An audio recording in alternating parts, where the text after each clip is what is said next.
Yeah. Amen. What do you think? What have you found helps you as a local artist really getting your music out there? Because I know. Like again, we've collaborated on a couple songs already, but I'm not the first person you've collaborated with. So Yeah. what have you done? I mean, I know nowadays there's Spotify playlists. There's it's very much about putting. I mean, you're really good at putting out content. Like honestly, almost you do it more than I do for myself for music wise. I mean, I put out a lot of content period for all the different channels, but For sure. you're very consistent. Like what would be a tip or like a piece of advice that you've found that has been working for you that other musicians should follow?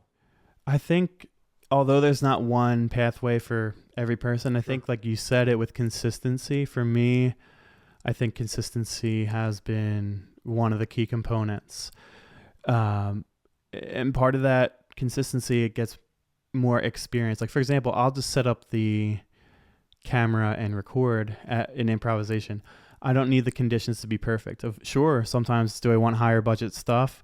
Great, I'll plan and budget for it down the line. But I'm not going to let imperfect conditions prohibit me or prevent me from doing what I need to do, because it's not only things can serve multiple purposes. You're recording, you're getting good at the limelight being on you, and you're saving material.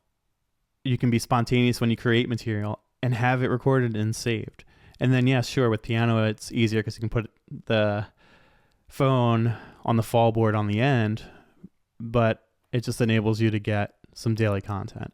And just you put me on and a couple other people to YouTube Shorts and how valuable they can be in growing the getting followers, how Shorts have been a big way into that. And I think a lot of it, again, is not paying too much attention to the numbers, but really having a vision of what I want to create musically, different projects I want to be engaged in, and being consistent with putting content out and trusting that things will grow steadily. And if something blows up like in a great way, then that's awesome too, but I'm not going to be deterred by numbers not being what I want every time. And I think that can be a big deterrent. And it's tough because like Instagram, I remember at one point for their reels, before it was more pay to play, Instagram at one point you could hit on a reel early on for a lot of views, but then there is a breaking point where it became you really needed to do paid advertisements. Now I do some of those, but all to say is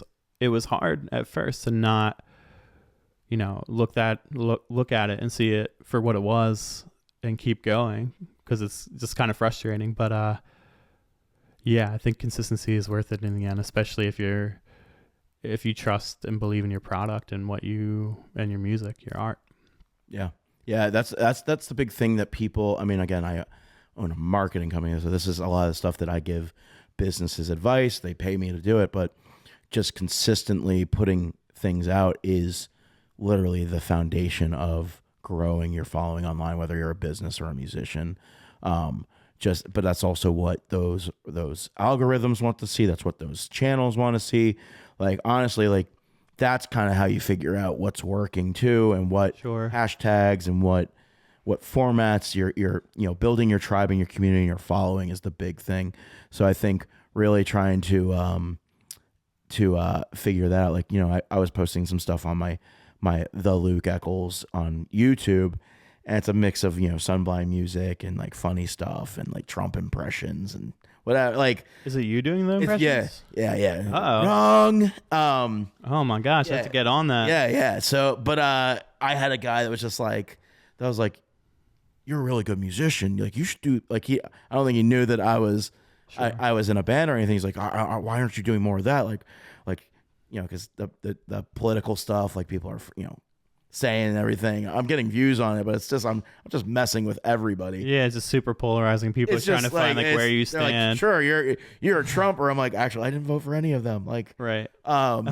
Yeah, but doing that consistent content. The guy was like, you should concentrate more on music. And I was like, go to this channel. Like, that's awesome. And it's like, now you have a guy that just said he really liked my music.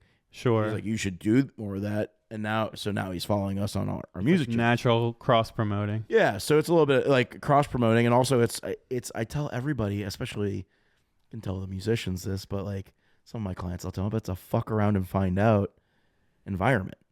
That's what it is. It's you're not only figuring out the algorithm and how it works for your channel and when to put all that stuff out, but it's also like figuring out what content works for you. Like be natural. Like what do you enjoy doing? What goes with your personality? Love that.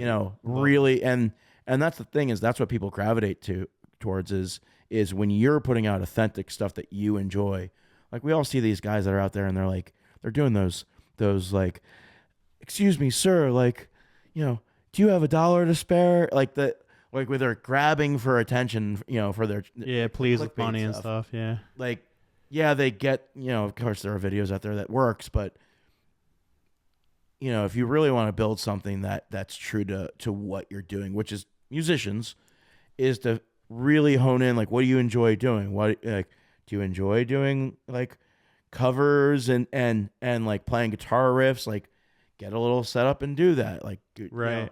Take a step. Yeah, figure out what works for you. Make it fun. Make it authentic. Get other people involved.